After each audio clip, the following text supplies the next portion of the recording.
Estás escuchando, y con un poco de suerte también, viendo Café Bajo las Estrellas, entrevistas. Un podcast que apunta a descubrir, inspirar y compartir astronomía, astrofotografía y ciencia. Siempre, siempre, siempre con un café en mano. Mi nombre es Pablo Javier Lucero, astrofotógrafo y promotor de la cultura del café de especialidad. Más conocido por ser el fundador del proyecto Astrofotografía y Café, donde combinamos un montón de cosas astronómicamente nerds con, obviamente, muchísimo café. Nos sentamos en persona o a distancia, con diferentes científicos, astrofotógrafos y personas como vos y yo, para charlar sobre cómo el universo, como un buen café, se expande y se enfría con el tiempo sin parar, y cómo además siempre nos guarda un aroma de misterio que invita a explorar todos los días un poco más. Hoy vamos a conversar con Lorna Evans. Lorna es médica aeroespacial, es piloto y candidata a ser la primera astronauta argentina dentro del proyecto Artemis. De más está decir que este episodio es muy especial para mí y luego de varios meses charlando, Lorna se tomó un momento para contarnos cómo es su increíble día a día.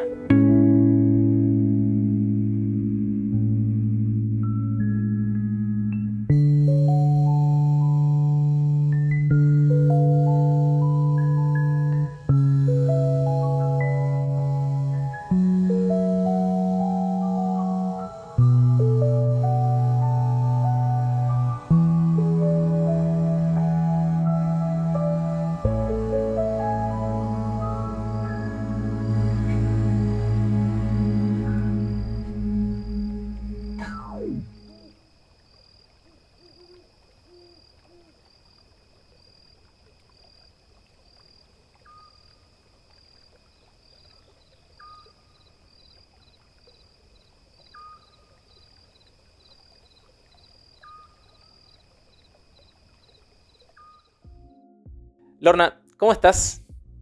¿Cómo estás, Pablito? ¿Todo bien? ¿Cómo va? ¿Cómo viene todo por allá? Muy bien, muy bien. Y ahora mejor que veníamos haciendo una previa y hablando un ratito como amigos. Muy lindo, la verdad. Bueno, antes que nada quiero de verdad tomarme un segundo, ya te lo he dicho 1000 veces, pero para agradecerte en serio por estar acá y aprovecho para meter el chivo. Sí, porque a ver, tengo que hacerlo por ahí para la gente de Astronomía Gualeguay, que bueno, Diego nos metió acá juntos, así que saludo también para Diego. Un beso enorme para Diego y Flor y Fermín. Totalmente, pero no, de verdad, muchísimas gracias por tomarte un rato, ya hace meses que venimos conversando y nerdeándola con varias cosas, pero gracias de verdad por estar. Y nada, tengo 10.000 millones de preguntas, sinceramente. Está bien, dale, vamos. 10.000. Y gracias por invitarme, No, obvio. por favor. Pero quería consultarte, y en realidad por ahí es más fácil si lo hacemos de esta manera. Para la gente que no te conoce, que no debe haber mucha gente que no te conozca en este momento. No. Hay un montón de gente que no sabe quién soy. Bueno, vamos a hacer en todo caso que esa gente que no te conoce te conozca. ¿Quién sos, Lorna? Bueno, yo soy Lorna Evans, soy argentina, estadounidense, soy médica, investigadora de medicina aeroespacial y aeronáutica acá en la Mayo Clinic en Jacksonville, Florida. Soy también piloto privado, me recibí de piloto antes que de médica, siempre cuento la misma historia. Soy médica examinadora aeronáutica también y soy candidata a través del programa ERA de la NASA como astronauta análoga. Bien. Así que más o menos para decir un par de cositas, ¿no? Y otras cosas más que, bueno. Una listita. Sí. Una listita.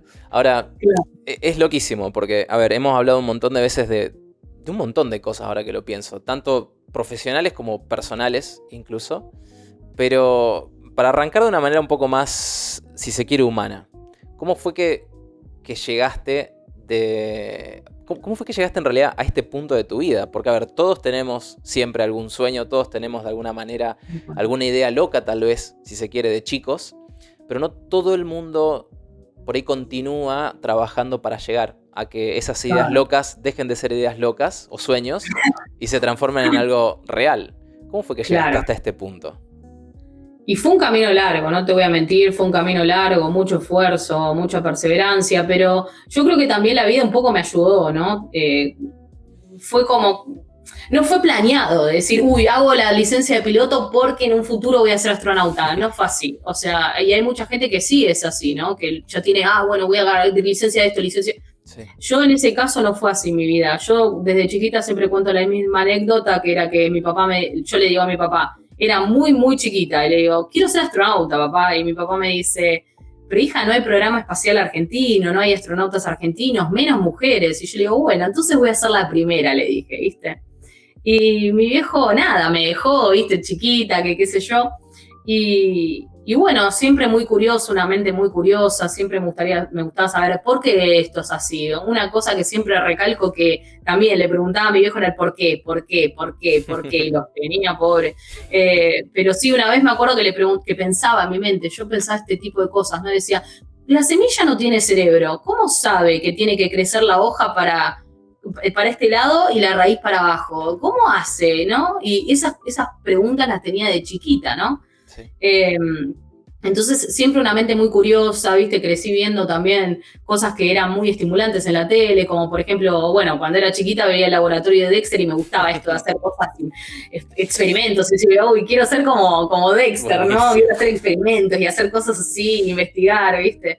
Y como que siempre tuve esa mente, ¿no? Esa mente de investigar, de curiosidad, de todo, ¿no? Y el amor por el universo, ¿no? Que también un poco creo, pensándolo después de todas estas entrevistas que tuve, como que empecé a pensar y digo, bueno, también mi viejo como lo que guió, ¿no? Porque era ver el cielo a la noche, que me enseñara a guiarme a través de las estrellas, del cielo nocturno, salir a ver las estrellas, ¿no? Por más que estuviéramos en Buenos Aires.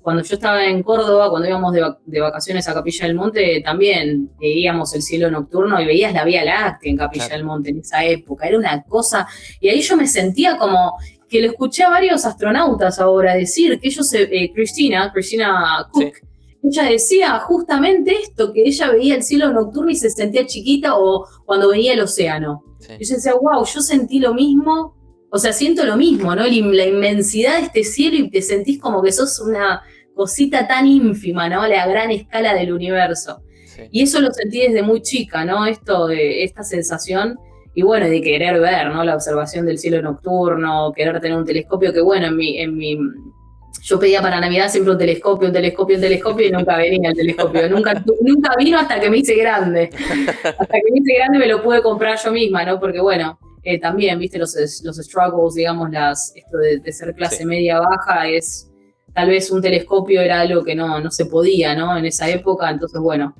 Pero bueno, el deseo, el amor por el espacio también, los recuerdos que tenía con mi papá de ver los aviones en Aeroparque, no despegar, para la gente que no sabe lo que es Aeroparque, es un aeropuerto nacional ahí en Argentina, en Buenos Aires, y me llevaba a ver los aviones, ¿no? Y yo sentía la potencia del motor como mi pecho, y era chiquitita, y a mí me encantaba, decía, ay, esto es una bestialidad, qué fuerza, qué potencia, qué monstruo, ¿no? Sí. Entonces yo creo que eso impactó, ¿no? Y también era muy de ver documentales, muchos documentales me gustaba, yo tenía aprendido y te leía, era Nat Geo, era Discovery Channel, ahí que veías tipo cosas del universo, planetas, todo, sí, ¿no? Y eso también estimuló un poco, ¿no? Y mi papá también, que estimulaba mucho todo lo que era las ciencias y todo en casa, ¿no? Había mucha conversación. Teníamos una sola tele en casa y estaba en la habitación de mis viejos, o sea, no teníamos televisión como para nosotros ver, y era o sea, me crié toda mi vida hablando en la mesa, y digamos, el lugar de reunión era la mesa de la cocina, y ahí era donde uno comía, hablaba con sus hermanos, con su familia, y éramos todos ahí, siempre estábamos todos ahí, ¿no? Claro. Entonces había mucho diálogo, mucho de enseñanzas de mi padre también, ¿no? De mi mamá también. Pero cómo llegué es un camino largo, ¿no? Porque sí, en Argentina, dentro de las posibilidades, uno cuando es chico, todo es posible. Todo es posible y alcanzable, ¿no? Y después uno empieza a hacerse más grande y dice, bueno, empiezo a ver y reconocer limitaciones, ¿no? Cuando yo termino el secundario, digo, bueno, ¿qué es lo que quiero hacer, no? Y ahí empecé a abrir un abanico de todo, ¿no? De decir, bueno, quiero ser piloto de caza de la Fuerza Aérea, me voy a Córdoba. Quiero hacer ingeniería nuclear en el Balseiro, me voy. Quiero hacer ingeniería aeronáutica en La Plata. Y era todo así, ¿no? Jugar con las ideas de qué hacer.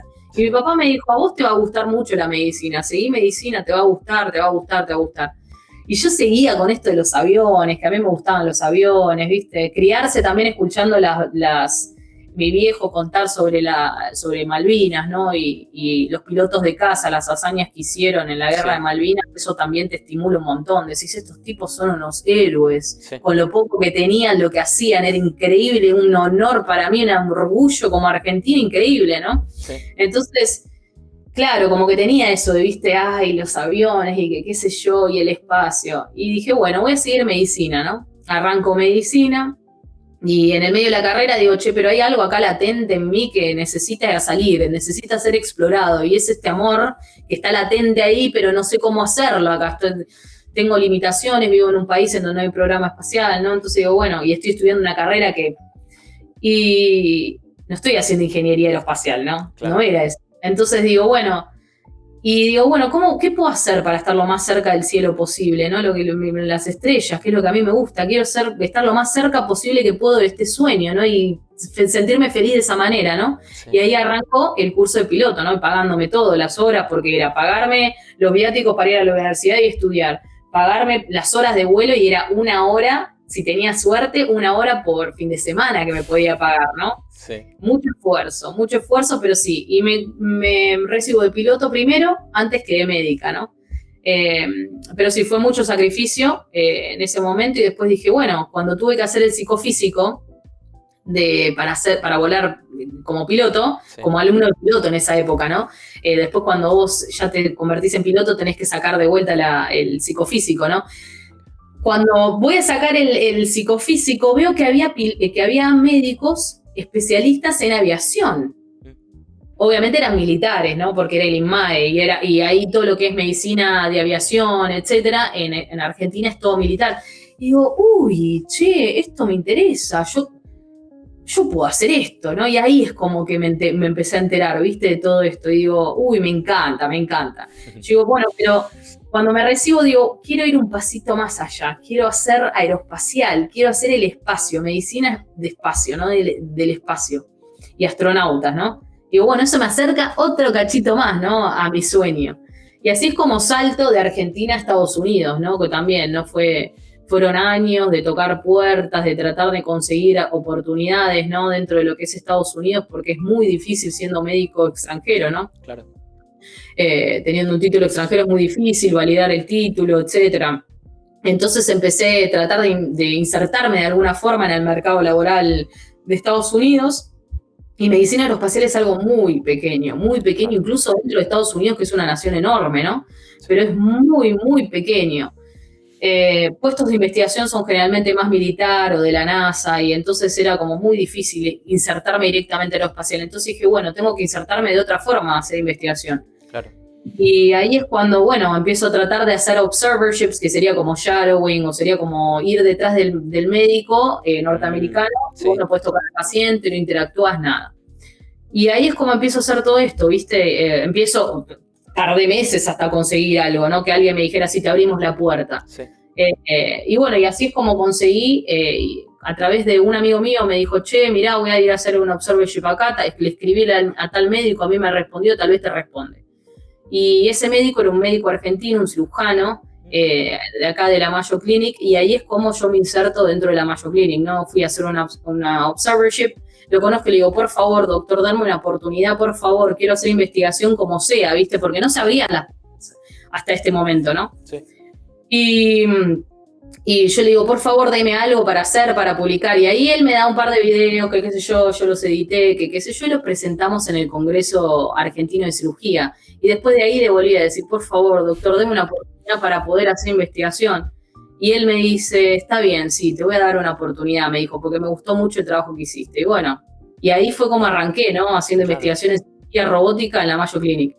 Hice investigación un par de años hasta que empecé a conocer gente dentro de la Mayo Clinic, que había flight surgeons, que son los médicos especialistas en medicina aeroespacial, y ahí conozco a mi mentora, ¿no? A mi mentora que me guió en todo el proceso desde el principio, que me dijo, Lorna, vos tenés que hacer esto, aplicar para esto en la NASA. A mí ella nunca entró a los programas que ella me recomendó de la NASA, ella no entró. Ella aplicó y no entró, no lo hizo ella. Me dijo, vos tenés que hacer esto, porque sí, te van a querer, te van a aceptar, ¿viste? Te van a aceptar, dale, me decía, ¿viste? Y yo, bueno, viste, como digo, bueno, está bien, sí, doctora, voy a hacer lo que, qué sé yo, y me empecé a aplicar, ¿no? Sí. Al programa de especialización del curso muy específico, ¿no? El curso de especialización de medicina aeroespacial. No es aeroespacial, en realidad es medicina del espacio. Okay. Es Space Medicine.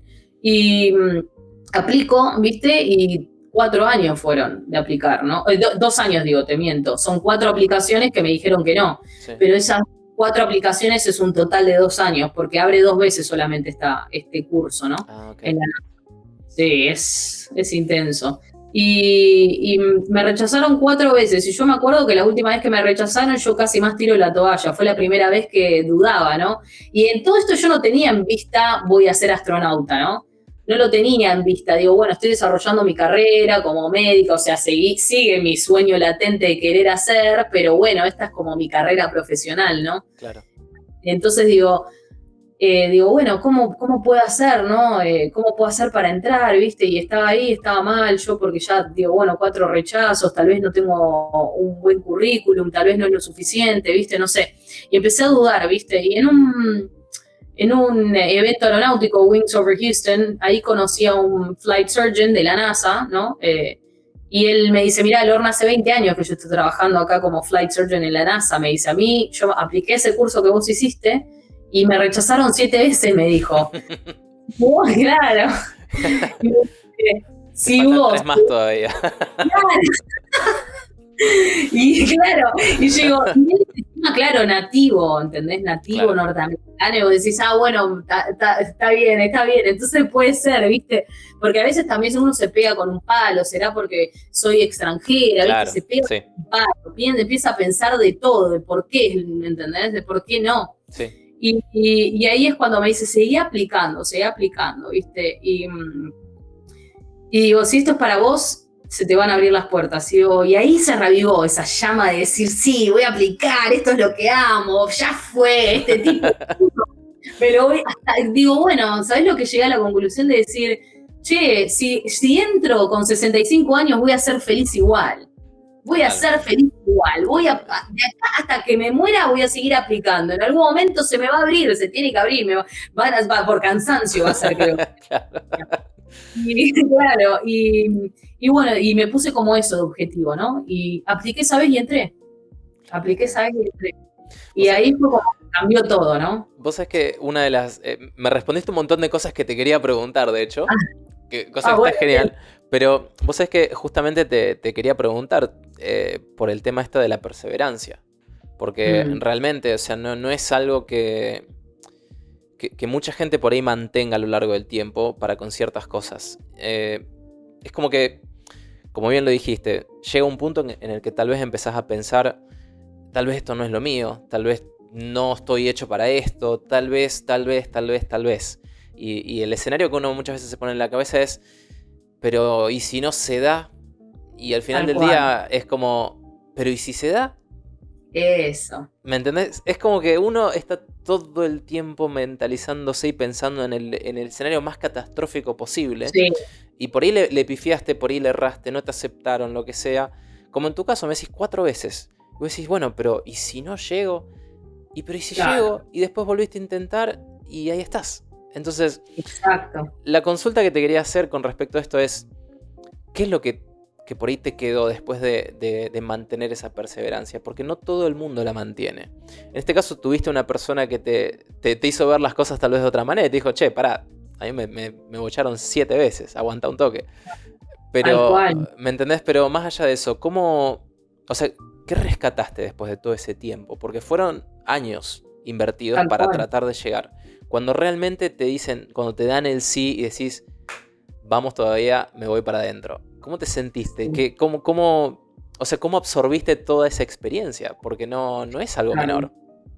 Sí, son 2 cosas diferentes. Te voy a responder primero la primera pregunta, digamos, ¿no? Pero yo creo que con lo del tema de la perseverancia, cuando empezás a dudar, empieza el ruido. Y empieza el ruido externo, será por esto. Y son todas ideas que uno tiene, no es la realidad, porque yo no sé por qué me rechazó 4 veces la NASA. Es el día de hoy que no lo sé y no lo voy a saber nunca, porque hay un comité que se encarga de elegir. Y tal vez no es porque no soy buena lo suficiente o lo que sea, tal vez es porque había otros candidatos que eran mejores en ese momento, ¿entendés? Entonces, me tocó a mí la chance y tal vez era tiempo. No era que no tenía un currículum, ¿entendés? Entonces, yo creo que a veces uno se hace la cabeza un montón. Y lo que puedo sacar de conclusión es que ignorar el ruido y seguir para adelante, ignorar este ruido de los dudas. Dudas van a haber siempre, miedos van a haber siempre, pero hay que hacerlo igual, con miedo y todo hay que hacerlo igual, porque yo siempre digo, a donde estás ya lo conoces, ya sabes, ya en donde estás, allá me habían rechazado 4 veces. Sí. O sea, entonces intentémoslo, ¿por qué no? Estamos vivos, tenemos tiempo. Cuando se nos acabó el tiempo, ahí ya no lo podemos intentar de vuelta, ¿no? Entonces digo, bueno, la realidad, esta es mi realidad ahora. No va a cambiar a menos que yo me tire a la pileta. Claro. Tirémosla a la pileta y vamos que si me pego un palo tirándome a la pileta, está bien, nos levantamos y seguimos, ¿no? Exactamente. Y seguimos, porque ¿qué pasa? No es tan garrafal si uno no le sale la primera vez o si se comete un error. ¿Entendés? Mientras uno pueda absorber eso, la experiencia, porque también es algo muy valioso el error, ¿no? Sí. Porque si yo decía, ¿no? Cuando jugaba al tenis, no recuerdo haber analizado los partidos tan minuciosamente que ganaba. Yo analizaba los partidos en donde me iba mal. Claro. Sí. Entonces eso te da experiencia, eso es valiosísimo, porque decís, ¿cómo mejoro? Claro. Eso te apunta a todo lo que uno tal vez necesita mejorar o puede adaptarse, puede decir, bueno, che, pará, ¿por qué fallé en esta instancia, no? Cuando gana uno, ¡ay, gané, qué lindo! Y está en el frenesí de ganar y claro. Sí. No estás pensando, a ver cómo, no, la verdad que he cometido faltas de pie. No estás pensando en eso, ¿entendés? Estás pensando en otras cosas. Entonces yo creo que también está bueno cometer errores, porque cometiendo errores uno aprende. Totalmente. Uno aprende, se va haciendo, ¿no? Entonces yo creo que no hay que tener miedo. Hay que ir, sí, vamos a tener miedo, pero hay que ir y tirarse igual, ¿no? Así con valentía y bueno, va a cambiar algo va a cambiar. Sí. O vas a ganar experiencia desde el error, o vas a entrar, o se va a dar lo que vos querés, o no se va a dar y intentás de vuelta, ¿no? Sí. Y ahí es como que uno va adaptándose y avanzando. La perseverancia, yo creo que haber entrado me cambió la perspectiva en el sentido de que sí, tal vez a veces uno se enfoca en lo negativo, ¿no? Y yo creo que hay que enfocarse en lo positivo, como que mi cabeza empezó a ser más, en ese aspecto, mucho más positiva, ¿no? Y esto del ruido que te digo, cambiarlo, ¿no? Y decirle, bueno, che, pará, en vez de decir, bueno, dudo de mi sueño, dudo de mí, de mis capacidades, de mi situación en específico, cambió totalmente. Digo, bueno, tal vez no es esta estancia. Y cortar todo ese pensamiento intrusivo, cortar todo ese ruido que lo único que hace es tirarnos abajo. Sí. Es el único... Si te pones a analizar por qué me viene este pensamiento, ese pensamiento no te ayuda. Claro, totalmente. No te ayuda en nada, te quedás ahí estancado, peor, te sentís mal, te quedás tirado en tu casa, en la cama, no querés salir, te sentís mal con vos mismo. Sí. Y decís, esto no me ayuda para nada. Entonces ahí hubo como un cambio total.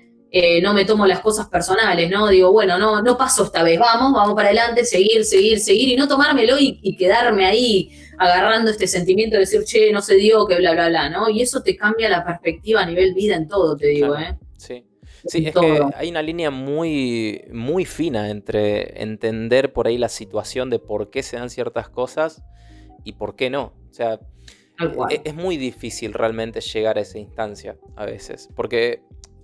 es como que, por lo menos en mi experiencia, siento que o sos demasiado exigente con vos mismo y cualquier cosa, viste, es como que es demasiado siempre, ya sea poco o mucho, o directamente, como le ha pasado a un montón de gente también, a veces ni siquiera intentan, porque dicen, no, pero ¿y si no sale? ¿Viste? Y van justamente para esta instancia de decir... pero ¿para qué voy a intentar si seguramente hay gente que... Claro. No, es totalmente lo contrario, o sea, tenés que probar. Y es como, esto que dijiste también me gustó mucho porque de hecho es algo que a mí como que se me ha impregnado un poco en el día a día, pero hay veces que tenés que aceptar realmente que lo vas a hacer, lo que sea que quieras hacer, con miedo. Y lo vas a hacer, hablándolo en criollo, ¿no? Súper cagado. Mal, que decís, no sé cómo miércoles voy a salir de esta situación, pero al final del día, si tenés que hacerlo, tenés que hacerlo. Entonces, está bueno poder separar un poco lo que uno piensa de lo que realmente está pasando y meterle, ¿no? Tal cual. Pero bueno, hay algo que quiero decir, si puedo agregar ahí. Por favor. También el tema de los miedos que vos decís y el tema de si te rechazan o esto. Yo sabés cómo empecé a ver y cómo empecé a cambiar esa mentalidad. Empecé a verla ahora como ganás igual. Sí. En todo lo que lo haces. Ganás igual, porque hasta lo que te salió mal, lo que te fue mal, el error, lo que sea, ¿no? Y hablando también criollo, me fue pero horrible, la pasé re mal, hice esto, que qué sé yo, pero si ves eso, esa experiencia que fue una cagada, decís, che, pero pará, ¿qué puedo aprender acá? Acá tengo información. Sí. ¿Qué puedo aprender? Y verla como una oportunidad para aprender, ver todo como una oportunidad para aprender. Eso te cambia la cabeza total, ¿no? De decir, bueno, no agarrarse de vuelta, no agarrarse a... etiquetar esto como un error, una frustración, me va mal, que qué sé yo, sino decir, che, pará, esto está buenísimo, me fue mal y gracias a esto puedo mejorar el doble, lo hago de vuelta y lo hago el doble de mejor. Entonces yo creo que esto también es clave, ¿no? El tema de cómo pensás y rodearte de la gente, ¿no? Porque también, fíjate, en el momento que yo iba a tirar la toalla, ¿no? Porque hay que ser sincero, yo ahora lo cuento y digo, bueno... Estoy en este ambiente y tal vez la gente piensa que es algo fácil, ¿no? Sí. Que yo digo, ay, bueno, voy a ser astronauta, ¿no? Y me escucha y dice, pero bueno, no debe ser tan difícil, ¿no? Pero la realidad es que es ultra difícil y te lo dicen los propios norteamericanos al estar acá, ¿no? Y uno no se da cuenta, no tiene noción porque es algo que vive todos los días. Claro. Para mí medicina aeroespacial es algo que vivo todos los días. Entonces, hablas y decís, sí, porque está el astronauta tal, porque ves pasar en el hallway a tal astronauta. Entonces es como que lo naturalizás. Claro. Pero la realidad es que para estar ahí es ultra difícil, ¿no? Entonces yo tampoco quiero romantizar la idea de que, no, sí, que qué sé yo, pero la realidad es que sí, suena re loco, suena re descabellado, ¿no? Y para la gente tal vez incluso algunas personas van a decir, che, pero esta chica está re loca. Y a veces las mejores ideas salen de eso, ¿no? Pero bueno, también el día a día, viste que también hay gente que puede ver este podcast y decir, che, pero pará, es re difícil, ¿entendés? Llegar a donde llego. Y hay gente que puede decir, che, pero pará, como lo nombra como algo tan fácil, como que... Sí. Y entonces es experiencias de cada uno también, ¿no? Hay gente que va a decir, che, esto es re difícil, y hay gente que va a decir que no. Pero sí, es algo complicado, ¿no? Fue un camino largo y sigue siendo un camino largo. Sí. Y cuando entré fue algo increíble, porque esa fue la otra pregunta. Cuando entré y cuando llegás ahí... Es lo que ves en las películas, al multiplicado a 1000. Claro. Multiplicado a 1000. Decir que estás en Mission Control, cuando te llaman Houston, tenemos un problema, y estar ahí en el panel, sentado donde está el flight surgeon, el médico aeroespacial, que los atiende, porque el médico aeroespacial tiene su lugar en Mission Control, y está sentado ahí, dice surgeon, y vos estás sentado ahí, y vos hablás y comunicás con los tipos astronautas del ISS. Y te vuela la cabeza, y yo tal vez te lo cuento a vos y vos decís, esto es un zarpado. Y vos decís, bueno, pero viste, para otros es algo natural, que decís, sí, ayer hablé con Coso, el otro día me dijo que se sentía un poco mal congestionado. Hablaste con un astronauta, hermano, claro. ¿Viste? Como que... Sí. A veces uno tiene que salirse de su propia perspectiva y su mundo para darse cuenta y contemplar desde afuera un poco lo que uno dice, lo que pasa, ¿no? Porque... Claro. A veces uno está tan metido que no se da cuenta y pierde la perspectiva, ¿no? Qué locura. Y es increíble. Yo ahí sí estaba con la perspectiva de decir, esto lo vi en las películas. Claro, sí. No lo puedo creer. Yo estoy acá, que soy de vuelta, la misma sensación. Yo tan chiquitita viendo la Vía Láctea y no lo podía creer. Claro. No lo podía creer. Es algo que sigo, que me da piel de gallina, me genera esa felicidad de niña que... Es que, pero vos sabés que una de las cosas que te iba a preguntar más al final era sobre eso. ¿Qué te hacía sentir como una niña de vuelta? Pero, sí. A ver, te lo voy a trasladar a una situación por ahí de mi lado, ¿no? Hay mucha gente que a veces a mí me plantea, por ejemplo, con la parte de astrofotografía, y me dicen, che, pero qué bueno que está, te vas... no sé, un lunes, un martes al medio de la montaña a sacarle fotos al cielo. Y decís, sí, está bien, pero me costó uno y la mitad del otro llegar hasta este punto para poder hacerlo. Y tampoco es que uno dice, lo haces y llueve dinero, ¿viste? Porque la astrofotografía, como la astronomía, como todo este tipo de nichos no son cosas increíblemente, ¿viste? Redituables. Pero lo veo por ahí desde esa perspectiva porque yo lo valoro mucho. El tiempo, por ejemplo, que yo le puedo dedicar a las cosas que me gustan, yo lo noto con la gente a veces en el día a día, que la gente muchas veces no tiene esa suerte. Claro. O que no tienen la suerte de poder cortar y estar, por ejemplo, con sus hijos. Ni siquiera hijos, con sus mascotas. Te lo llevo a una cosa totalmente banal incluso. Entonces como que vos me contás esto y yo como nerd desde muy pendejito mirando... De hecho, bueno, mi esposa hasta el día de hoy me gasta con eso, pero el 99% de las series o películas que yo siempre recomiendo son de ciencia ficción o cosas por el estilo. Que de hecho yo te recomendé esta serie, For All Mankind. Sí, la voy a ver, te lo prometo, cuando tenga tiempo la veo y te digo. Pero estoy enloquecido porque aparte, está Margo, que es mi personaje favorito. Margo está a cargo justamente del control de misión. Y por ahí vos ves las cosas en el día a día y uno que le gustan todo este tipo de temas, que seguís a la NASA, viste, a cualquier cosa que sea relacionada sobre el espacio, lo vas siguiendo y vas viendo y después vos lo ves en una serie, en una película, que llega un punto que, por lo menos a mí me pasa, tal vez me pasa a mí nada más, pero yo después termino soñando con esas cosas, todo el tiempo. Claro. Y ahora me decís, no, porque estaba sentada ahí, viste, hablando con los tipos, y decís, la puta madre, es buenísimo, o sea, es terrible, es terrible, y pensarlo, y en todo caso tener la chance de hablar con alguien, en este caso, por supuesto, con vos, sobre esto, es como muy zarpado, porque, a ver, yo me pongo a pensar en lo que le dijiste a tu viejo, y en dónde estás ahora, y es como que son un montón de piezas, son un montón de cosas, un montón de trabajo, de esfuerzo para llegar donde estás. Que, de hecho, justamente te quería preguntar específicamente sobre una cosa de tu trabajo. Porque vos me decís, medicina aeroespacial. Ahora, ¿cómo se diferencia exactamente con respecto a la medicina tradicional?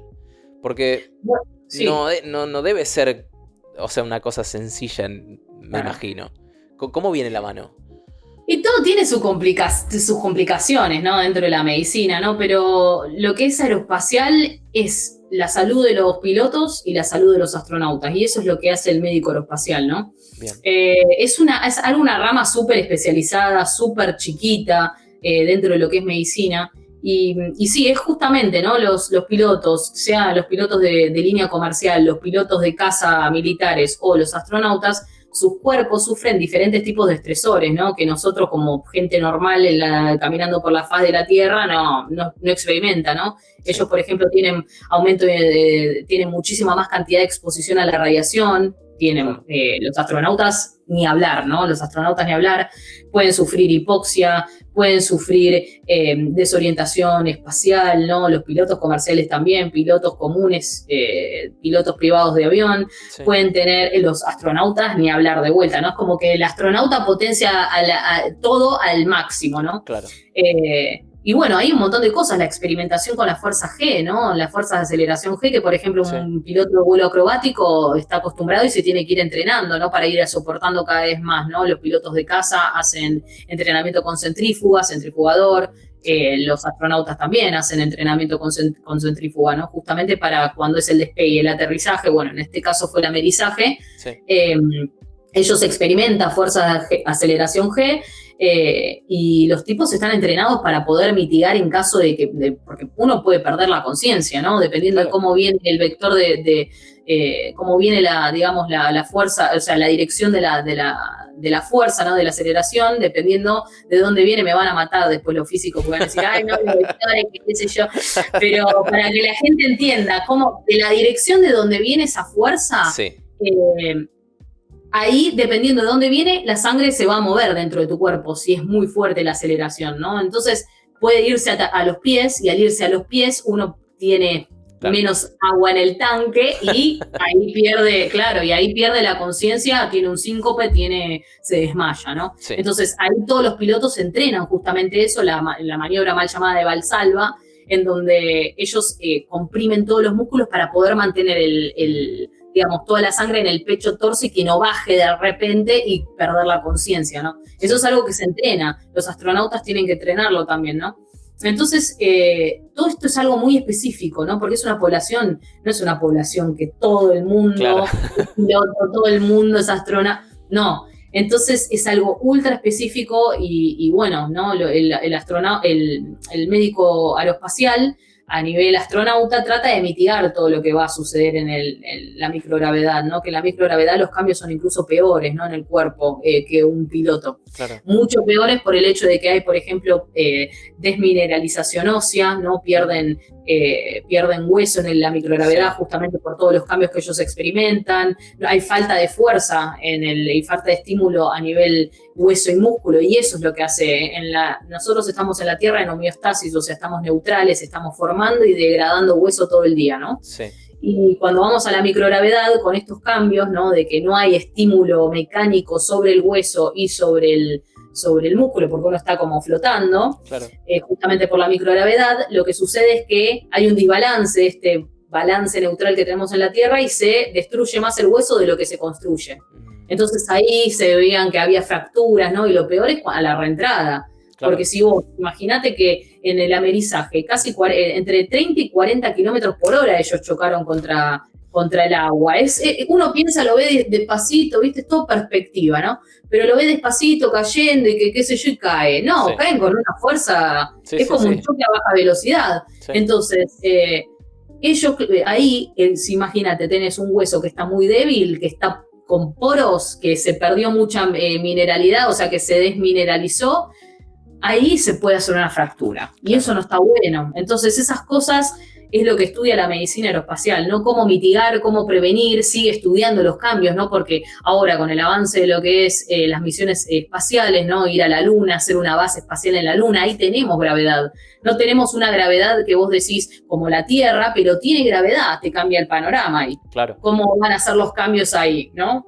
Entonces, mitigar, prevenir, generar protocolos de seguridad para justamente cuando vayan allá, cómo podemos prevenir todas estas cosas que les pasen esto, cómo podemos ayudar para que la salud se mantenga lo máximo posible y al mismo tiempo seguir estudiando y avanzando lo que es la medicina aeroespacial, porque hay un montón de incógnitas. Claro. La medicina aeroespacial va avanzando con las misiones espaciales, ¿no? Entonces hay mucho por investigar y eso es algo apasionante, me apasiona, a mí me encanta. Totalmente. No, es que aparte te estoy escuchando y automáticamente pienso en 3 millones de cosas y me gustaría preguntarte 3 millones de cosas más, pero tengo algunas anotadas. Porque justamente el tema de... Te quería preguntar por el tema de... Corregime de paso si no es así, pero tenía entendido que estabas viendo también el tema del dióxido de carbono en la ISS, ¿o me equivoco? Así es, okay. Sí, es así. ¿Y sí, la parte de nutrición puede ser? Uh-huh. ¿Cómo es ese tema? Porque, a ver, me he encontrado con un montón de gente y más en la parte de nutrición que te recomiendan una cosa, te recomiendan otra, perfecto, pero estamos siempre hablando de acá en la Tierra. Ahora, la situación allá arriba es totalmente distinta. ¿Cómo viene la mano ahí?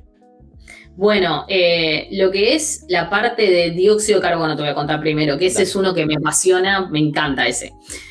¿Qué pasa? En la microgravedad tenemos la falta de convección, o sea, no hay convección en la microgravedad, entonces cuando uno exhala el dióxido de carbono, normalmente se queda ahí como una burbuja, no es que sube, baja, se va, se dispersa, no. Okay. Justamente por esta falta de convección, queda ahí la burbuja de dióxido de carbono. Entonces el astronauta respira constantemente un aire que está viciado de dióxido de carbono, ¿no? Entonces el dióxido de carbono es un vasodilatador súper potente, ¿no? A nivel incluso craneal, sanguíneo, todo, ¿no? Los vasos. Entonces el vasodilatador significa que dilata las venas y las arterias, para la gente que no tenga idea, ¿no?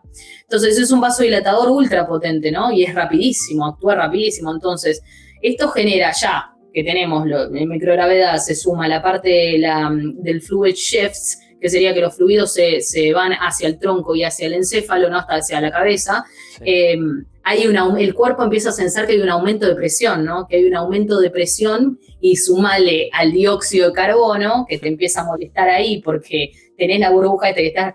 Entonces no está bueno. Y claro, se están haciendo muchos estudios con respecto a ciertas enfermedades que se ven, enfermedades oculares, que es SANS, que es el Spaceflight Associated Neuroocular Syndrome, que es el síndrome neuroocular asociado a vuelos espaciales, ¿no? Que se da solamente en el espacio, es la única patología que vos decís, esto es puramente patología espacial, no la vemos en la Tierra, no existe. Entonces, es algo que estamos viendo, que hay cambios oculares, que algunos son irreversibles, ¿no? Entonces, cuando vuelven a la Tierra, entonces esto es muy preocupante para misiones de larga duración, como por ejemplo a la Luna o a Marte, ¿no? Entonces, estas cosas son clave, ¿no? Estudiar todo esto. Entonces, ¿qué veíamos nosotros, ¿no? Porque esto fue un estudio de 10 años retrospectivo que hice con NASA, donde estudiábamos si había, con altas concentraciones, porque ellos tienen, están monitoreando constantemente el dióxido de carbono, ¿no? Entonces lo que nosotros veíamos era, ok, la concentración que hay ahora, están reportando los astronautas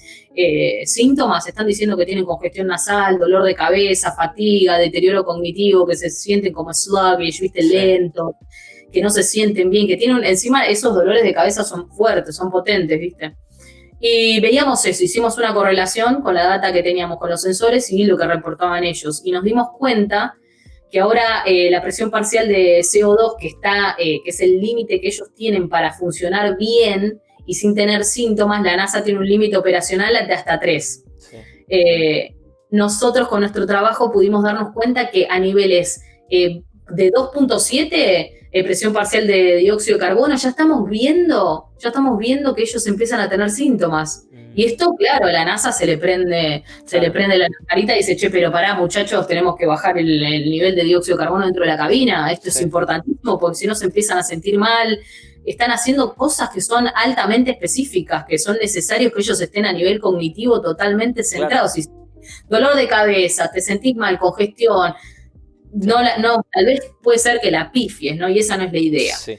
Entonces, justamente lo que nosotros estudiamos fue esto, se presentó en un congreso en asma, se presentó acá en Estados Unidos, y bueno, justamente esto sirvió para poder decir, bueno, planteémonos de bajar esto, cómo podemos mitigarlo antes, que no sobrepase los niveles de 3, etcétera, etcétera. Y bueno, y eso sentó precedente dentro de la NASA para cambiar protocolos también, ¿no? Entonces, fue un trabajo muy importante y es un trabajo que sigo trabajando ahora, colaboración externa con NASA, haciendo justamente esto estamos viendo dióxido de carbono, por ejemplo, Artemis, etcétera, etcétera, y estamos viendo justamente sobre eso, ¿no? Y cómo es el impacto a nivel, por ejemplo, SARS, ¿no? A nivel esta enfermedad que les estaba contando antes. Sí. Entonces, ese es un trabajo que me apasiona muchísimo, ¿no? Encima, lo que era la cápsula Orión era mucho más pequeña que lo que es el ISS, ¿no? Sí. Entonces, todavía mayor relevancia tenía ese trabajo, ¿no? Es así que muy lindo ese trabajo. Y después el de nutrición también. ¿Qué pasa? En microgravedad lo que vemos es que hay un retardo del vaciamiento gástrico, es decir, nosotros cuando comemos hay que pensar que el estómago entra a la comida y el estómago se cierra, ¿no? Por así decirlo, se cierran las dos valvulitas, ¿no? Sí. Y el estómago empieza a procesar la comida, ¿no? Y después de un periodo de tiempo que degradó la comida, que absorbió, pasa al intestino, ¿no? Lo que se ve en la microgravedad es que el aumento de la presión hace creer falsamente al cuerpo que está lleno, que se sacía más rápido, ¿no? Porque cambia la presión ahí. Entonces, hay un retardo del vaciamiento gástrico, tarda en pasar esta comida al intestino, ¿no? Entonces, ellos se sacian mucho más rápido, comen menos. Y esto también es muy importante con el tema del peso, ellos tienen que mantener el peso, ¿no? Y si van a microgravedad sin ninguna medida de contingencia, ellos pueden tener osteoporosis, fracturas, pierden mucho peso, masa muscular, y es muy mal el deterioro que ellos sufren si no hay medidas de contingencia, ¿no? Por ejemplo, hacer ejercicio todos los días, 1 hora sine qua non, eso lo tienen que hacer, es protocolo. Entonces, lo que estamos estudiando es, bueno, si mandamos a un tipo a una base lunar, ¿no?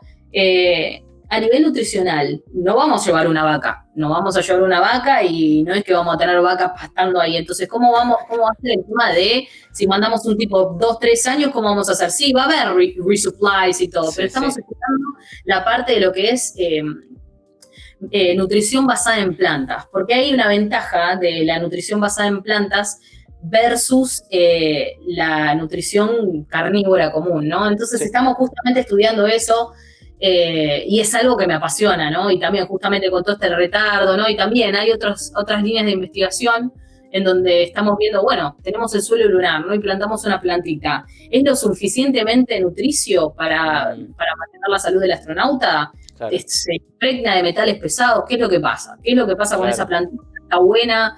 ¿Funciona? ¿No funciona? Entonces hay muchas líneas de investigación que se están haciendo y bueno, esa también me apasiona mucho, la de la nutrición, está muy buena.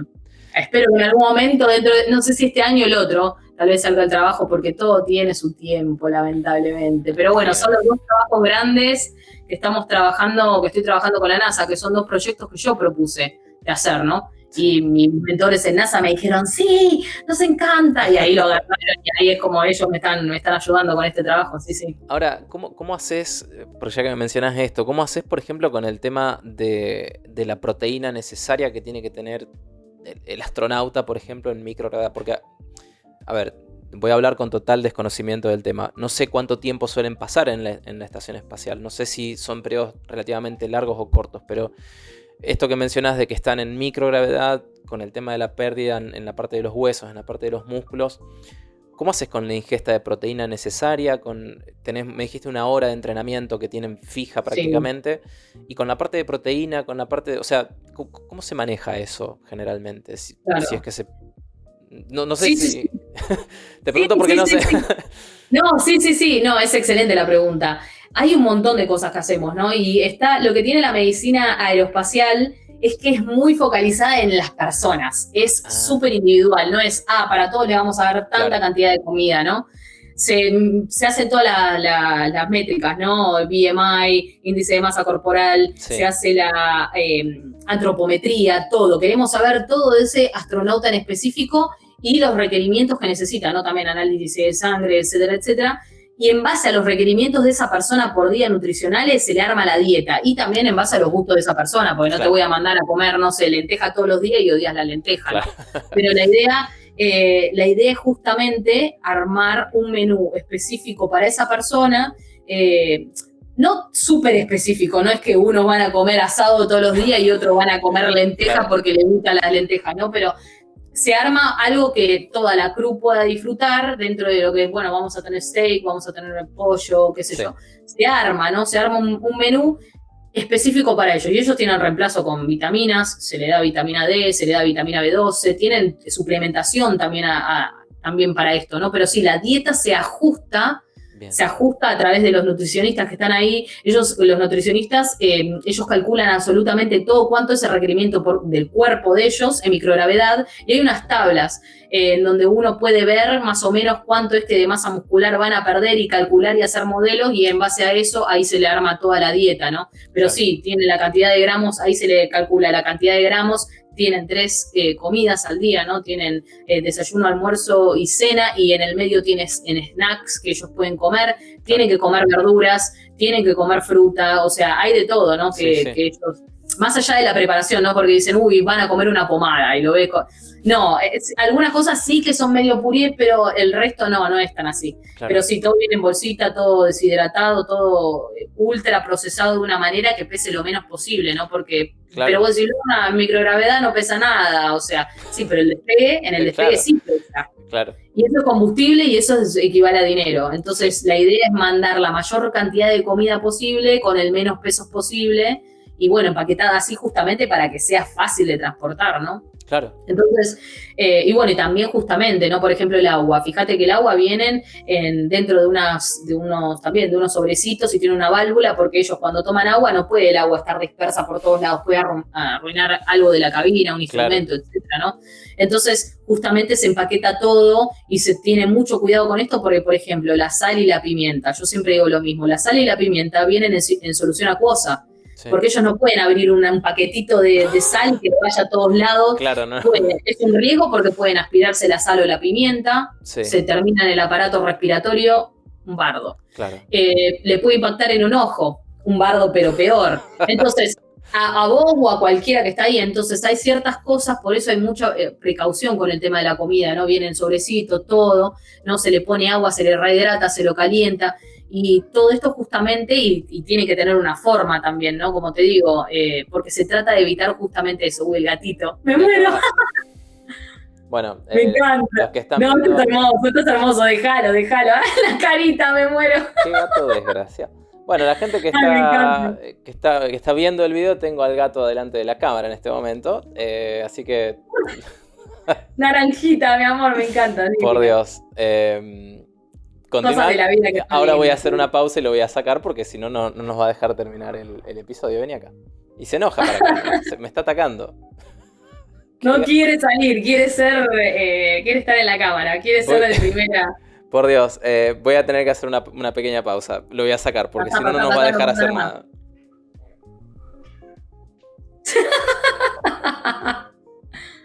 Me encanta. Bueno, retrotrayéndonos al momento de la sal y los ojos. De la sal, Sí. sí. Entonces, bueno, viste, la comida está empaquetada y procesada de una cierta forma justamente para evitar y prevenir que cosas así pasen en el espacio, ¿no? Así que bueno, no sé si respondí toda la pregunta. Sí, porque... No me acuerdo. A veces me voy. Sí, no, está perfecto en realidad. Yo también me pasa todo el tiempo. Pero, claro, estaba pensando, no es que podés simplemente te cayó algo en el ojo y podés echarte un poquito de agua. Porque, o sea, no podés. Claro, ¿no? O sea, o aspirarte, ¿no? Aspirar, te aspiras. ¿Qué haces? O sea, hay que bajarlo, ¿entendés? Hay que bajarlo. Claro. Entonces, o sea, tiene que ser algo grave igual, no es que te van a bajar, pero sí, o sea, puede pasar. Entonces, justamente para prevenir esto, ¿no? Se hace todo esto, se tiene todo muy en cuenta el tema del procesamiento de la comida, el empaquetado de la comida, para que ellos no tengan que pasar por esto, ¿no? Que se aspiren o que aspiren una partícula o algo foráneo que se le vaya y se le quede. Bueno, igual no tienen tampoco viste que uno piensa la bolita de pimienta, no tiene la bolita de pimienta, tiene la pimienta en sí. Pero sí, es potencialmente muy riesgoso para la salud, entonces estas cosas se evitan y se piensan de antemano, ¿no? Cuando ellos lo llevan al espacio, ¿no? Claro, sí.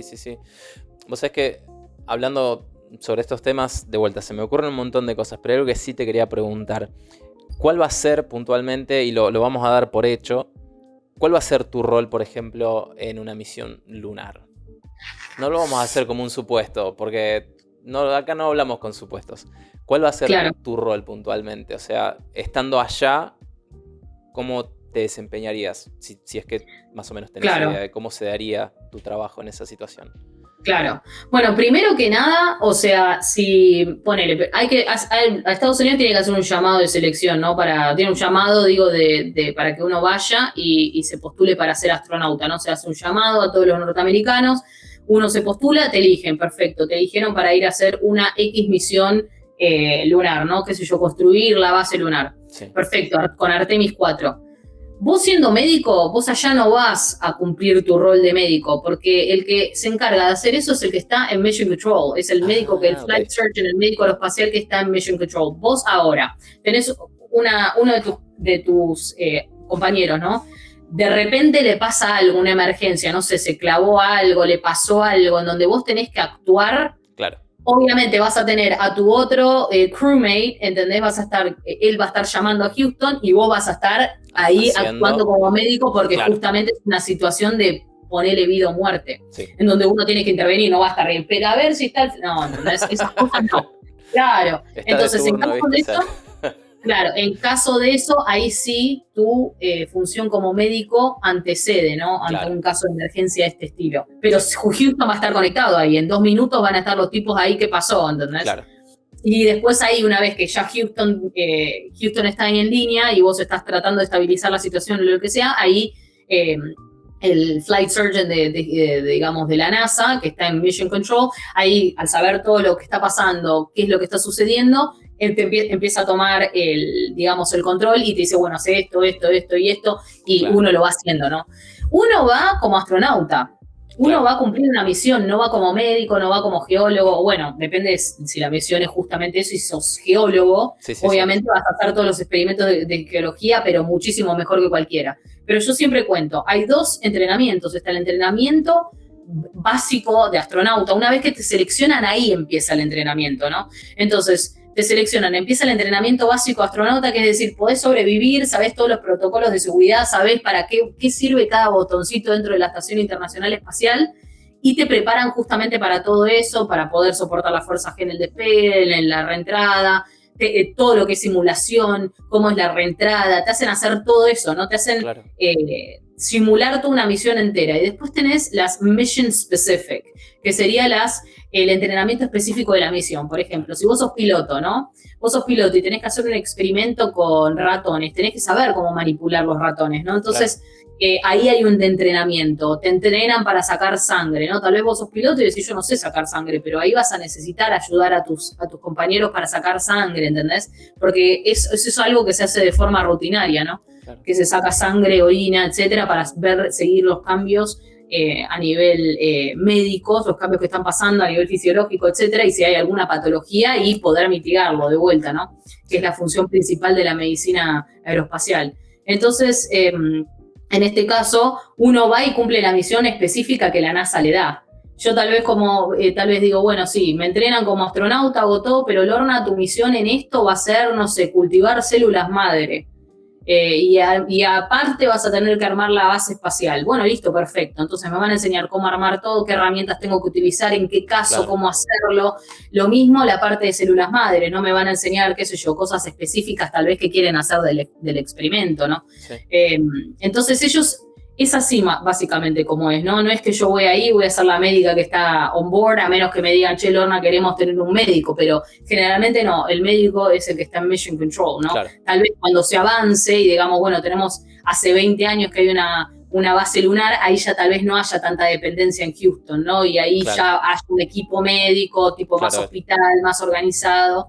Pero de todas maneras se va a llamar a Houston igual, ¿no? Obviamente Houston tiene que estar al tanto de todo lo que pasa, ¿no? Sí. Pero sí, básicamente es eso.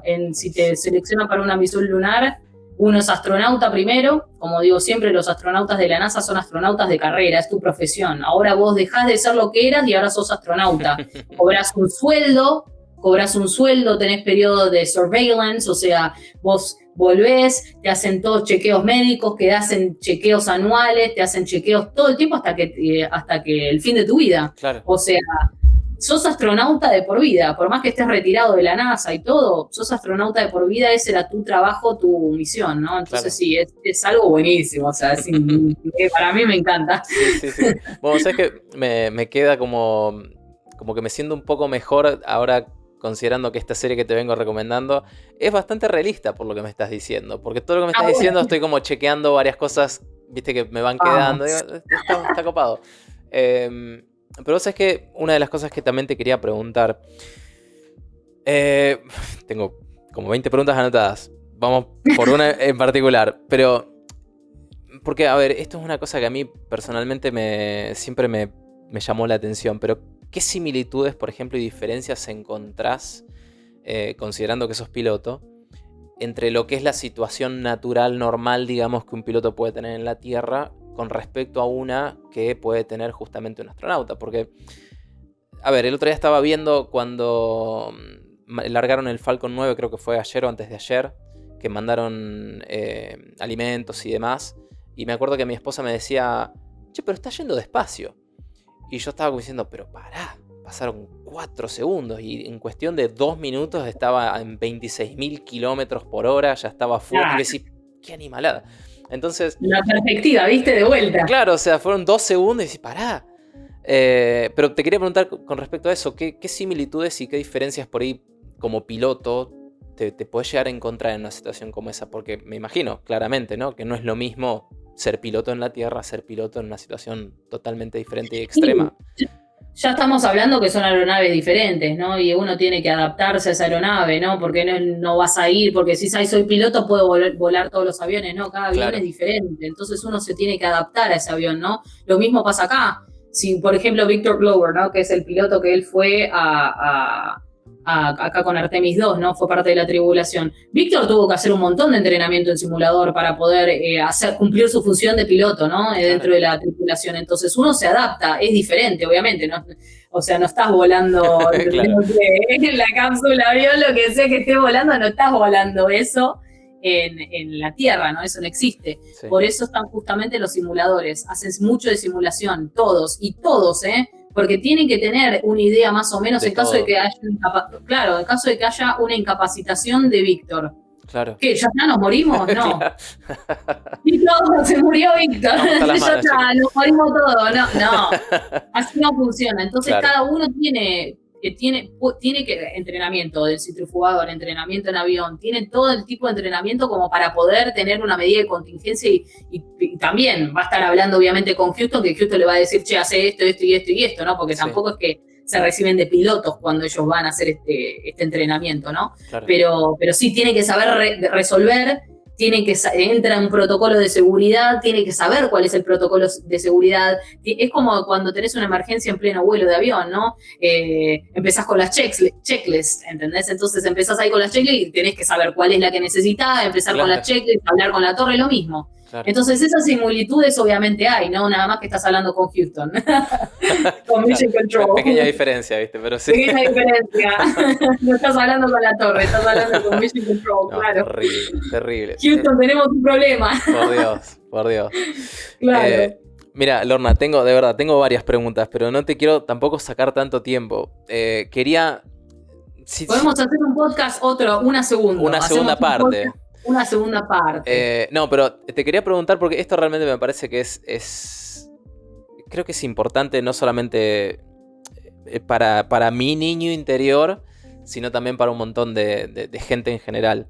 Pero me lo respondiste un poco antes. Pero ¿qué es lo que realmente hoy en día te hace sentir tal vez orgullosa de por ahí haberle planteado esa idea loca a tu papá? Y encontrarte en este momento en la situación en la que te encontrás. O sea, ¿cómo trasladás todo lo que viviste, todas las cosas, todas las decisiones que tomaste? ¿Cómo se las trasladás, por ejemplo, a un nenito o una nenita que está mirando tal vez un dibujito sobre el espacio, o como creo que a todos nos ha pasado, que uno se imagina siendo astronauta de chico? De hecho, mi hija literalmente diariamente está que se quiere ir al espacio, tiene todo su set con todo el sistema solar, No, olvídate, si mi hija no sale o astrónoma o astronauta, estamos ahí nomás, o sea. Bien. Pero... Vamos por el camino.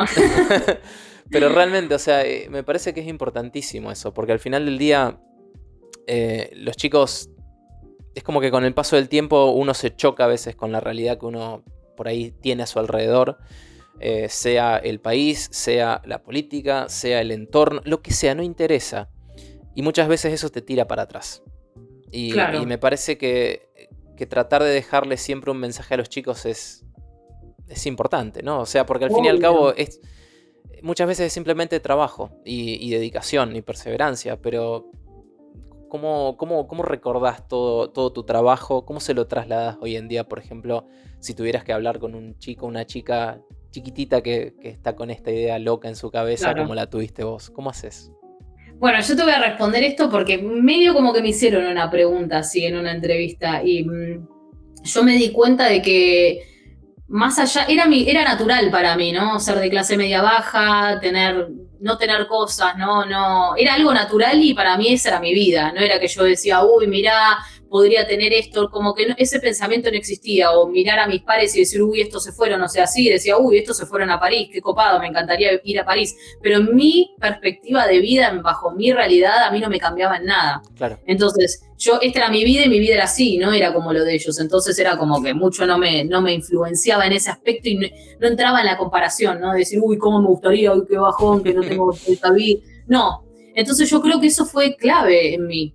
Creo que fue en clave en mí, porque tal vez me podría haber tirado abajo, entonces yo en ese momento siempre lo ignoré, yo sabía que las cosas me iban a costar, por mi situación económica, todo, yo sabía que me iban a costar y me iban a costar el doble, porque justamente yo no podía decir, che, papá, comprame las zapatillas esta o necesito esto, listo, hija, acá, tomá, claro. No existía eso en mi casa, entonces yo siempre digo lo mismo, yo sabía que las cosas me iban a costar y esa era mi realidad y era seguir adelante, pero si yo yo quiero estas cosas, voy a trabajar para ganarlas y si me cuesta el doble lo voy a hacer igual, por más que cueste el doble lo que cueste, porque es lo que yo quiero y lo voy a hacer igual, no me importa. Entonces tenía esa mentalidad muy, muy definida, muy decisiva, muy de esto es lo que quiero, vamos, con todo para allá, ¿no?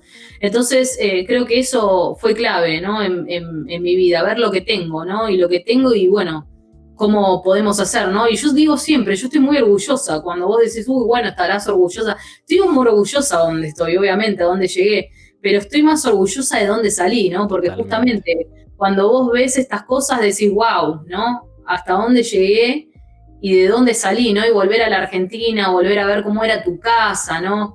Ir a la facultad, a mí me llena de orgullo, digo, wow, yo salí de esta facultad, ¿viste? Salí de este lugar, ¿no? Y ahí te comparas un poco con lo que uno vive en Estados Unidos y decís, wow, ¿no? Que eso te da como esa perspectiva, ¿no? Yo creo que también, yo estoy muy orgullosa de haber sido de clase media baja, te digo, porque tal vez si hubiese sido diferente mi situación de vida, tal vez yo no hubiese luchado con todo, ¿no? Porque hubiesen sido las cosas mucho más fáciles y tal vez hubiera dicho, ya lo conseguí. Sí. No, no sé, qué sé yo. Tal vez no sé, no puedo tampoco inventar, ¿no? Pero yo creo que eso a mí me ayudó mucho, ¿no? Me ayudó mucho porque así es como yo me formé como persona, ¿no? De decir, bueno, perseverante, las cosas me cuestan el triple, vamos para adelante, de la única forma. Si lo quiero, lo tengo que hacer, como sea. Entonces no hay mucha salida, no sé. Sí. Y así fue, ¿no? Entonces orgullosa de ese digamos, de esa situación, ¿no? Orgullosa de tener los padres que tuve, porque hay muchos chicos que pobrecitos no tienen ese estímulo de tener un padre, ¿no? Sí. Y por eso me parece que es un laburo muy importante y muy humano y es una de las misiones más importantes en mi vida, creo yo, el tema de ponerle la semillita, plantarle la semillita de la curiosidad, de las ciencias, del espacio a los chicos, porque si los chicos no lo ven, no se pueden... No pueden soñar con eso, no tienen que verlo para poder soñar. Sí, entonces, justamente creo que eso es clave, ¿no? Por eso también el trabajo que estamos haciendo a través de la ONG, ¿no? Para poder llegar a las aulas de los colegios, poder hablar, dar charlas, ¿no? Explicar, estimularlos, ponerle la semilla de la curiosidad, ¿viste? Dejársela plantada ahí la semillita y alguno va a agarrar, esa semillita en algunos va a brotar y eso es el trabajo más lindo, ¿no? Sí. Uno no se da cuenta, no sabe a cuánta gente llega con un video, con lo que dice y yo creo que bueno, en mi caso yo tuve mis papás, para los chicos que no tienen a sus papás o sí que los tienen, pero, ¿viste? Cuesta el día a día y a veces es muy difícil y hay que invertir tiempo también, ¿no? En estar con tu hijo y, ¿no? Y transmitirle, comunicarle esas cosas. Entonces yo creo que bueno, plantando esta semillita, ayudando a los papás, ¿no? Esos papás que no tienen tiempo, que no pueden. Acá estamos nosotros para plantar esa semillita de curiosidad en el horario escolar, para que ellos vuelvan recontentos y pregunten y, ¿no? Haciendo esos puentes, ¿no? Siendo puente y tratando de ayudarlos a ellos, ¿no? Para que justamente se prende la curiosidad. Una mamá me dijo, mi hijo está pero re apasionado con todo esto, lo ve en el cole, lo ve en la tele, que qué sé yo, está astronauta, y él sabía tanto y me hablaba de cosas que yo no sabía, que yo tuve que empezar a investigar para poder llegar a estar al mismo nivel de él. Y ahí me empezó a entrar a mí la curiosidad. Y me lo mandaron por Instagram ese mensaje. Y me decían, gracias, Lorna. Y yo digo, no lo puedo creer. ¿Viste? Cómo uno va tocando las vidas de la gente. Cómo es Artemis, los medios de comunicación, ¿no? Haciendo ciencia. Cómo llega a las casas. Eso es algo increíble. Y si no está televisado, no está visto, no está publicitado, es muy difícil que llegue, ¿no? Entonces...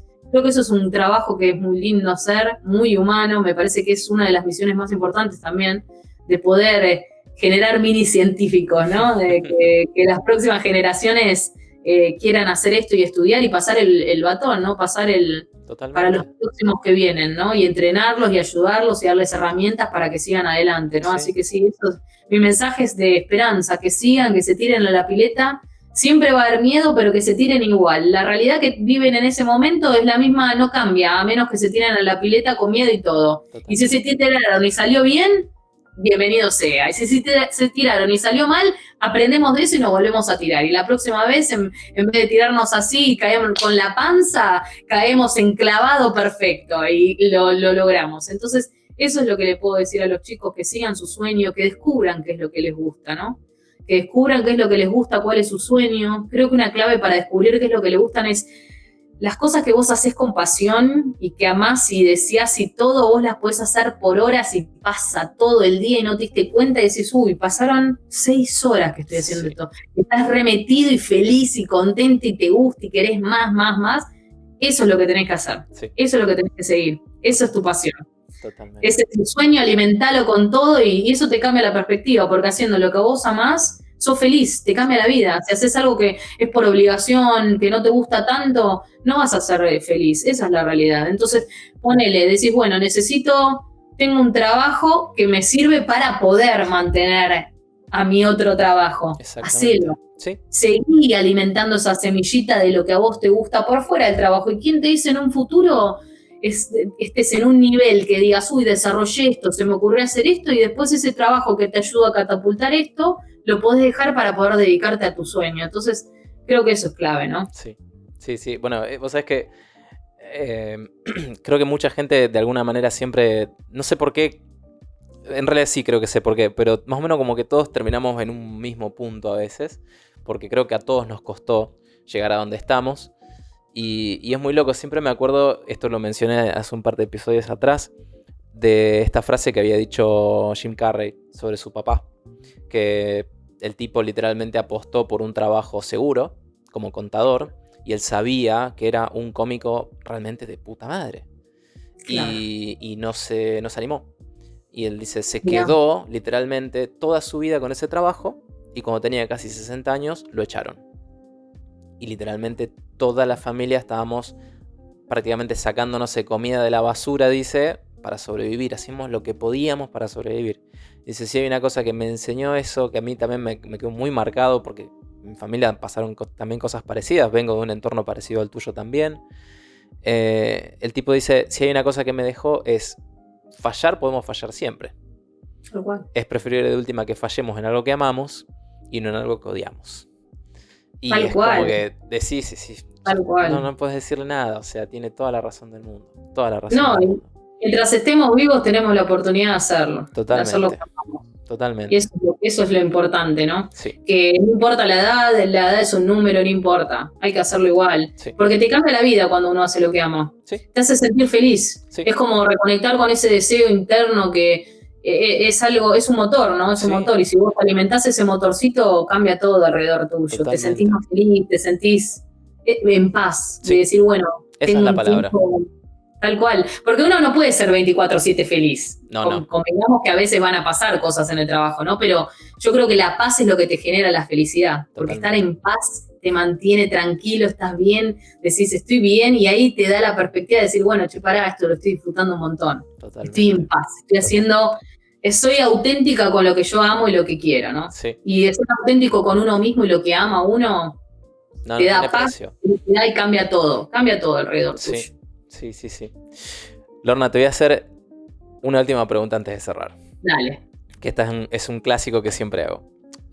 No te voy a preguntar por el café porque sé que tomaste café antes de que arranquemos. Sí, pero, y ahora mate. Pero si tuvieras la chance de tomar un café, un mate, lo que vos prefieras, con un científico, con alguna personalidad de la ciencia que esté, ya sea viva o muerta, no interesa. Sí. Si pudieras sentarte a compartir un café con alguien que realmente aprecies mucho, ¿con quién sería? Qué pregunta, ¿no? Y qué pregunta, es muy complicada. Por eso la hago sin decir nada.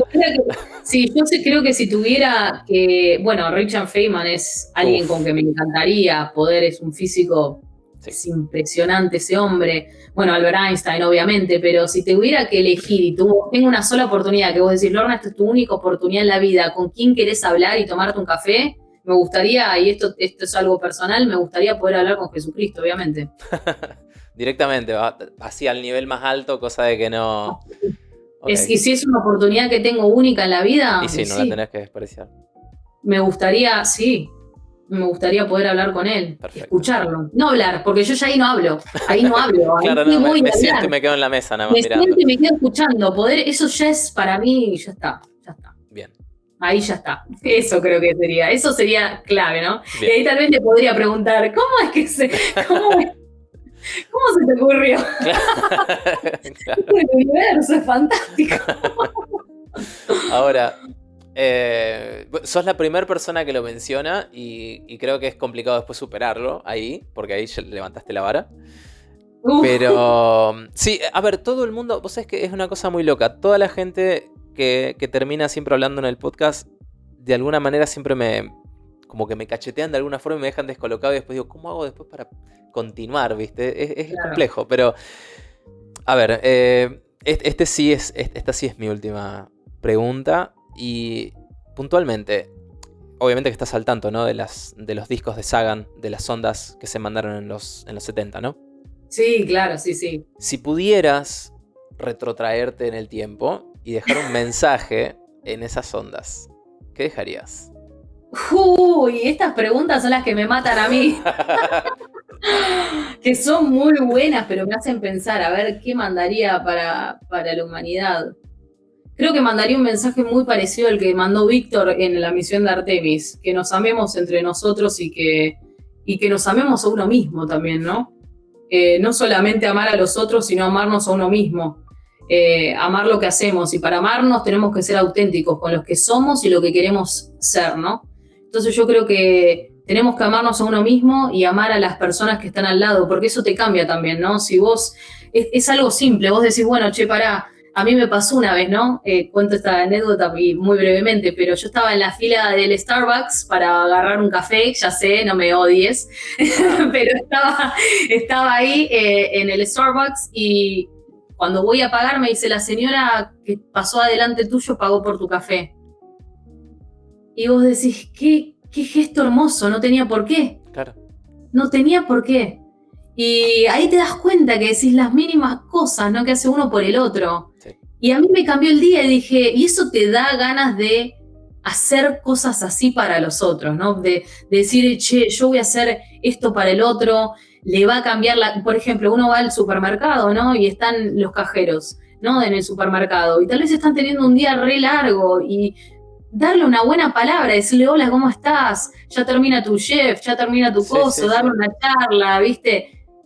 Sonreírles. Cuando vos sonreís a una persona, le cambia, a la otra persona te sonríe, tal vez esto así, y vos le sonreís, y el cajero te sonríe, y le cambió el día. Algo tan simple, ¿no? Sí, es una tontera. Eso también es un gesto de amor, es un gesto de amor por el otro. No estoy hablando del amor de declaraciones y esas cosas, sino un gesto así simple que vos decís, le cambió el día al otro. Sí. Y eso es magnífico. Y después esa persona es como un efecto mariposa, que vos no sabés cómo impacta.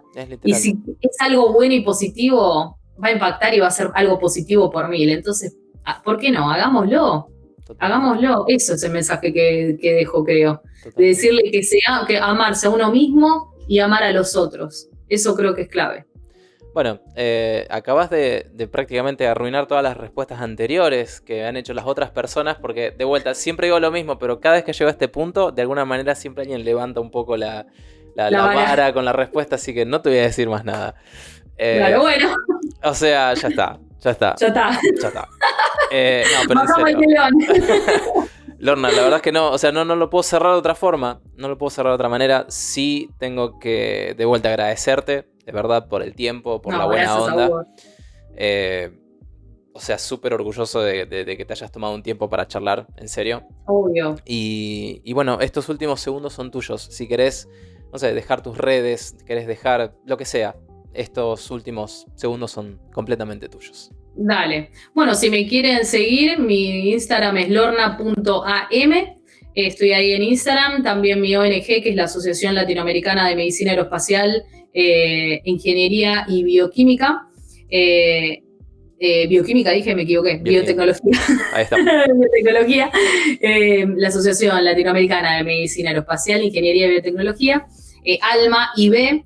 También pueden seguirme ahí. Estamos haciendo un trabajo muy lindo para poder justamente traer la educación aeroespacial en medicina, ingeniería y biotecnología a lo que es Argentina. Ya hay, pero queremos potenciarla, queremos dar becas, pasantías, queremos ayudar a los jóvenes profesionales, estimular a los chicos en las ciencias STEM, ¿no? De ciencia, tecnología, ingeniería, matemática, física, astronomía. Y a través de la ONG queremos justamente hacer ese trabajo. Estamos haciendo ese trabajo, vamos a hacer nuestro primer congreso también en noviembre en Argentina, el primer congreso latinoamericano, con muchos speakers internacionales, muy lindo. Y bueno, eso creo que es no sé si dejaría otro mensaje, creo que ese sería todo, ¿no? Mi promoción. No, ese creo que sería, claro, el chivo, digamos, ¿no? Espectacular. No, pero totalmente, este momento es para el chivo, así que usalo tranquila, vale. No hay ningún problema. Bueno, gracias.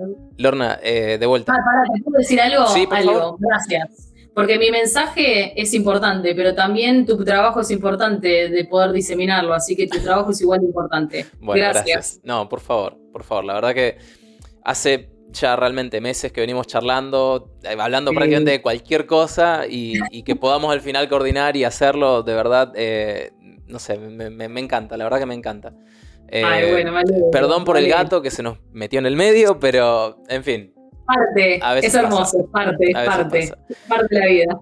Lorna, te agradezco enormemente, de verdad, y como le digo a todo el mundo, en serio, gracias, y ya que estamos, te deseo muy, pero muy buenos cielos. De verdad, muchas gracias por estar.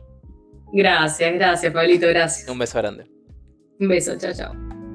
Si llegaste hasta acá, muchísimas, pero muchísimas gracias de verdad por escucharnos y acompañarnos en este 14º episodio de esta nueva serie de Café Bajo las Estrellas. Un gran saludo a Lorna, agradecerle por las ganas y por recordarnos que todo, con trabajo y empeño, puede lograrse, incluso esos sueños locos que tuvimos de chicos. Los invito a que se pongan en contacto con ella para que vean su día a día y que conozcan además todo el trabajo que está realizando con su ONG. Te espero en el próximo episodio, donde vamos a estar charlando con Jessica Rojas, astrofotógrafa especializada en la Luna, embajadora de Nikon y parte del equipo de Photopills. Y como siempre, te deseo muy, pero muy buenos cielos.